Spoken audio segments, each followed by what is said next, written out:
The dreadful loss of the Swedish government in the ping pong game Sweden and China. The team was myself and the Swedish speaker, and we lost 4-0 at the Chinese embassy. So we will use this election year for practice even harder, and when we're ready, we will come back. We have a new ambassador in town, and we also have a new technical staff, the teammate of Mr. Chen, who was really good. So we have to spend more of that practice in the Ministry for Foreign Affairs. No, thank you very much for that. And that also showed a good relation in spirit of the important visit that we had last year. And the tentative figures, I checked your figures in your booklet.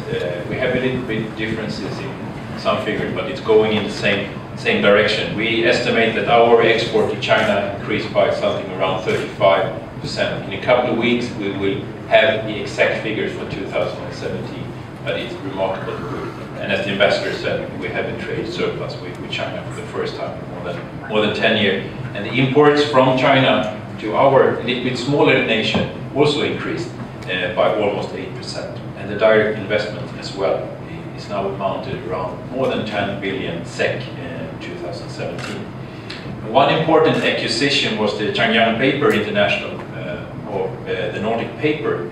And that contract was signed here in Stockholm in August on the president of Changyang Party Secretary Chen Jun, who I also met, under the supervision of the Swedish Minister of Enterprise and Innovation, Michael Damberg. And that, of course, represented a substantial part of that big amount last year.